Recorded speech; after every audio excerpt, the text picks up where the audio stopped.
നമസ്കാരം, മലയാളി വാർത്തയിലേക്ക് സ്വാഗതം. കഴിഞ്ഞ ദിവസം നാമനിർദ്ദേശ പത്രികകൾ സമർപ്പിച്ചിരിക്കുകയാണ് സ്ഥാനാർത്ഥികൾ. 290 സ്ഥാനാർത്ഥികളാണ് നാമനിർദ്ദേശ പത്രിക സമർപ്പിച്ചത്. ഇതിൽ ആരൊക്കെ ഇത് പിൻവലിക്കും, ആരൊക്കെ മുന്നേറും, ആരെയൊക്കെ മാറ്റും എന്നതടക്കമുള്ള ചോദ്യങ്ങളൊക്കെ ഇതിനോടകം ഉയർന്നു കഴിഞ്ഞു. എന്തായാലും നാമനിർദ്ദേശ പത്രിക സമർപ്പിച്ചിരിക്കുകയാണ്.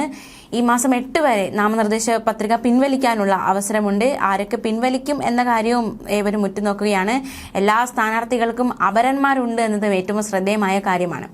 എന്തായാലും നാമനിർദ്ദേശ പത്രിക സമർപ്പിച്ച സാഹചര്യത്തിൽ ഈ സ്ഥാനാർത്ഥികളുടെയൊക്കെ സ്വത്ത് വിവരം, മറ്റു വിവരങ്ങൾ അടക്കം പുറത്തുവരികയാണ്. തൃശൂരിലെ BJP സ്ഥാനാർത്ഥി സുരേഷ് ഗോപിയുടെ ആസ്തി രേഖകൾ വ്യക്തമാക്കുന്ന നാമനിർദ്ദേശ പത്രിക തിരഞ്ഞെടുപ്പ് കമ്മീഷൻ പുറത്തുവിട്ടു. സുരേഷ് ഗോപിക്ക് 40,000 രൂപ കയ്യിലുണ്ട്.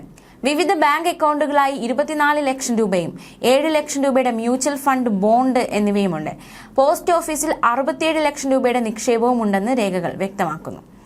ഇതിനു പുറമെ 1025 ഗ്രാം സ്വർണം സുരേഷ് ഗോപിയുടെ കൈവശമുണ്ട്. 53 ലക്ഷം രൂപയാണ് മൂല്യം. ഇതിന്റെ ഭാര്യയുടെ പേരിൽ 54 ലക്ഷം രൂപ മൂല്യമുള്ള സ്വർണവും 2 മക്കളുടെ പേരിൽ 36 ലക്ഷം രൂപ വരുന്ന സ്വർണവുമുണ്ട്. സുരേഷ് ഗോപിക്ക് 4,68 ലക്ഷം രൂപ ആകെ വരുമാനം. 2023-2024 വർഷത്തെ ആദായ നികുതി റിട്ടേൺ അടിസ്ഥാനമാക്കിയാണ് കണക്ക്. രാധികയ്ക്ക് 4.13 ലക്ഷം വരുമാനമുണ്ട്. 4.7 കോടിയിലധികം രൂപയുടെ ജംഗമ ആസ്തിയും സുരേഷ് ഗോപിക്കുണ്ട്. 2 മക്കളുടെ പേരിൽ 3 കോടിയിലേറെ രൂപയുടെ ജംഗമ ആസ്തിയുണ്ട്. സുരേഷ് ഗോപിയുടെ പേരിൽ 1.8 ലക്ഷം രൂപ മൂല്യമുള്ള സ്വത്തുണ്ട്. 7 കേസുകളും സ്ഥാനാർത്ഥിയുടെ പേരിലുണ്ട്. ഒപ്പം 2.53 കോടി രൂപ വില വരുന്ന 8 വാഹനങ്ങളും തിരുനെൽവേലിയിൽ 82.4 ഏക്കർ സ്ഥലവും സ്വന്തമായുണ്ട്.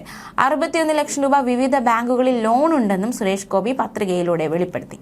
അതേസമയം തൃശൂരിലെ UDF സ്ഥാനാർത്ഥി K മുരളീധരന്റെ പക്കൽ 2.65 കോടി രൂപയുടെ ജംഗമാസ്തി, 2.61 കോടി രൂപയുടെ സ്ഥാവരാസ്തിയുമുണ്ട്. വിവിധ ബാങ്കുകളിൽ 2 കോടിയിലധികം രൂപയുടെ നിക്ഷേപവും സ്വന്തമായി 3 വാഹനങ്ങളും അദ്ദേഹത്തിനുണ്ട്. വാഹനങ്ങൾക്ക് 51 ലക്ഷം രൂപയാണ് മൂല്യം. കയ്യിൽ 8 ഗ്രാമിന്റെ മോതിരവും 7 ലക്ഷം രൂപയുടെ ഫർണിച്ചറുകളും ഉണ്ടെന്നും പത്രികയിൽ വെളിപ്പെടുത്തിയിരിക്കുകയാണ്.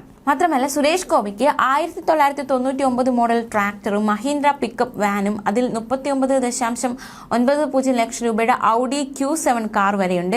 ആകെ 9 വാഹനങ്ങൾ. സ്വന്തം പേരിൽ 2 കാരവാനും ഭാര്യ രാധികയുടെ പേരിൽ 1 കാരവാനും ഉണ്ട്.